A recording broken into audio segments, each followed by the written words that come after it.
What are known as rolling bombs roll past millions of American citizens in hundreds of towns across the U.S. every hour, 24 hours a day.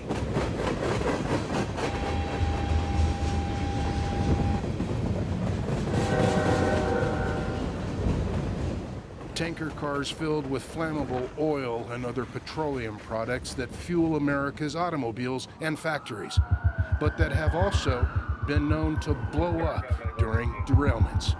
And tanker cars filled with highly toxic chemicals such as chlorine gas used to disinfect water supplies, derailing in major cities. Trying derailment. Yes, ma'am. It's something blowing off.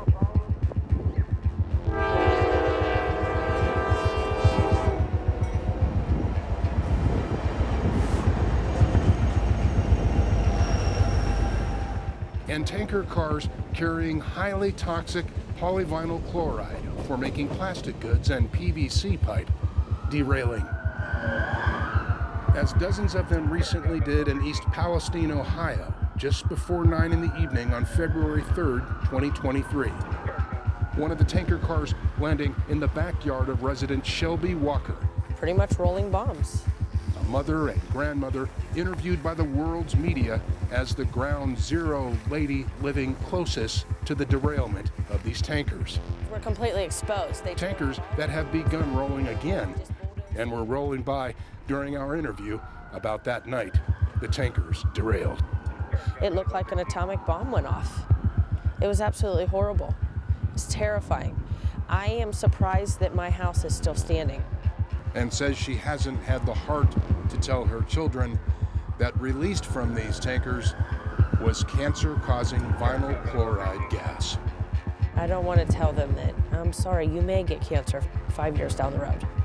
You may never be able to have children, or because we don't know.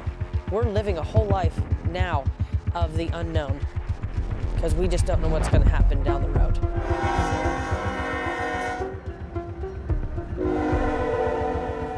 The train company responsible, Norfolk Southern, says a faulty wheel bearing on one of its rail cars caused the derailment.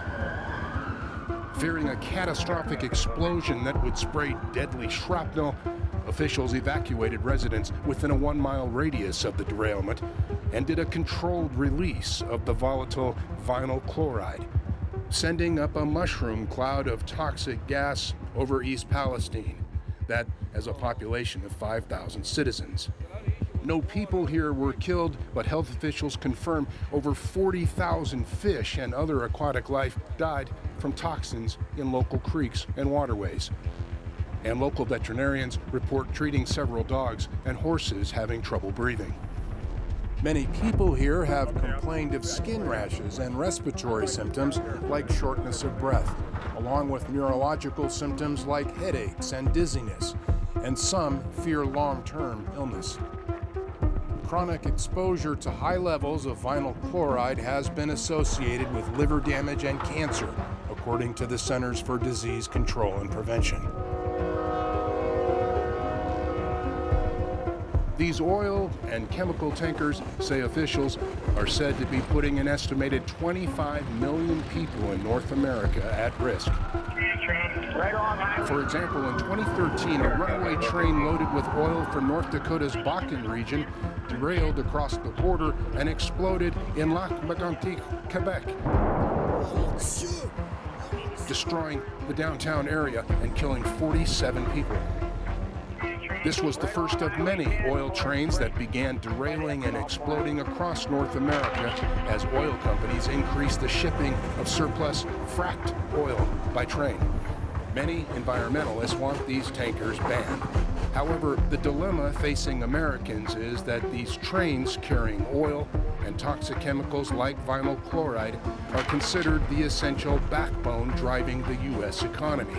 And despite hundreds of derailments over the years, they keep rolling every hour, 24 hours a day.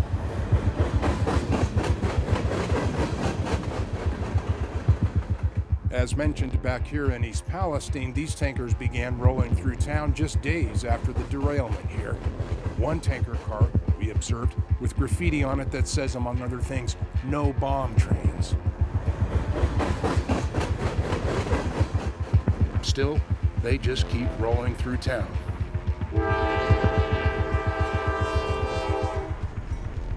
U.S. military veteran Faustino Martinez and his canine pal Otto are local fixtures in downtown East Palestine.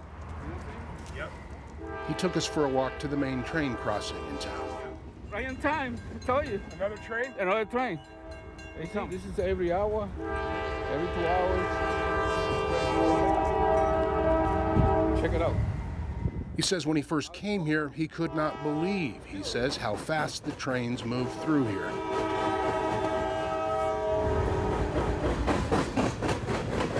Next time I get here, they were doing 75 miles an hour. I told my girlfriend, like, what the f***? Why does it go so fast? The horns of oncoming trains now strike fear in many residents of East Palestine, says local youth coach DJ Yoakley. How secure do you feel when you've got these tankers of unknown chemicals, known and unknown, going through your town? It's ironic because, you know, when you're sitting at the train tracks before all this happened, you start wondering what is on those trains. You talk to your 4-year-old son and you say, what do you think is on those trains? The soundtrack? The soundtrack of East Palestine right now, and it should be the soundtrack of America. It's crazy. It's crazy to think about what now we know was running through our town, and probably continues to run through our town each and every day, 7 times an hour.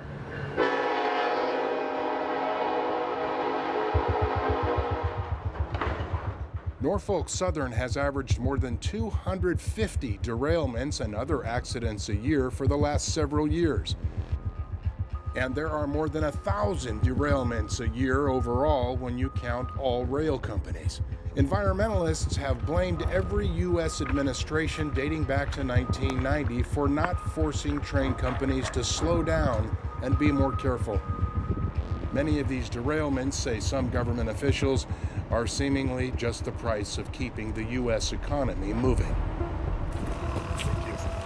In East Palestine, we filmed an air monitoring team with the EPA checking the air quality in homes here, reporting so far that it has found no dangerous levels of VOCs, or volatile organic compounds, and vinyl chloride. We're just doing home air monitoring. And what are you finding so far? Can you say in general, how are the people okay, or? We're monitoring for VOCs and vinyl chloride, and we have not gotten a vinyl chloride detect in the community. However, Robert Kibler, the manager of these rental homes being tested, questions how accurate the air testing is, and questions the qualifications, he says, of the young people here today doing the testing. And they're sending out kids, and they said it's supposed to take 45 minutes to test everything, and they're not even in there 10 minutes. So you don't think they're testing properly? No. Norfolk Southern, in its cleanup effort, says it has so far removed 15,000 pounds, 7,000 kilos of contaminated soil, and about 1 million gallons, or 4.5 million liters, of contaminated water from the derailment site. The toxic material being trucked to landfills and disposal facilities in Texas and Michigan, despite protests from residents and environmentalists in those states. Many residents here in East Palestine are hopeful life will soon be getting back to normal. Others, like Shelby Walker, worry how the cancer-causing chemicals released from these tankers will impact the health of their families long-term in the years ahead. I have 5 kids and 4 grandkids. It's traumatizing for them. They're afraid all the time. Everyone in her family, she says, has had itching, burning eyes and problems breathing. And yet, she says, they are stuck here in this house with nowhere to go. Can you sell your house? Oh no, nobody's ever gonna wanna buy my house now. Not now, not with this in my backyard. Even if they get all this cleaned up, nobody's gonna feel safe buying our homes here in this little area. What's in the future for us health-wise, we don't know.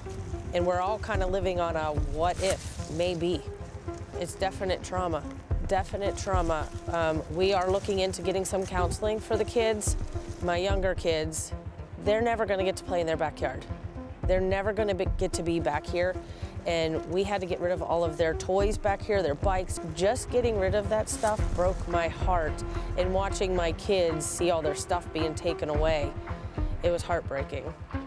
Norfolk Southern, earning more than $50 billion a year in business, was criticized for initially offering each family here $1,000 for their trouble.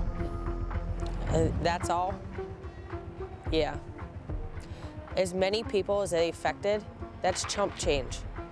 That's nothing compared to what they've done to this community. Terrorism experts in the U.S. warn there are much more lethal risks on the rails than the tankers here in East Palestine. They're talking specifically about chlorine gas tanker cars that security experts have warned for years.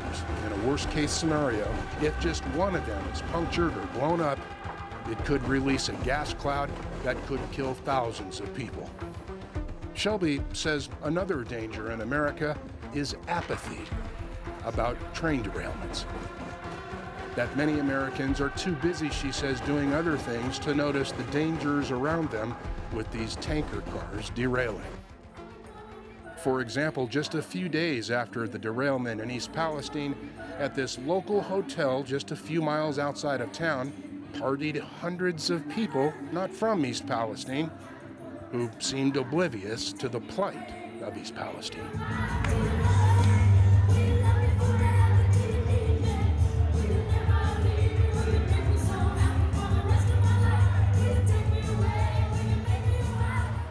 East Palestine residents like Shelby Walker say they've received a wake-up call about these rolling bombs speeding through their town and the dangers ahead. Scary. The way the world is today, it's scary. I'm afraid to see what my grandkids are going to grow up with, because our world is not the way it should be.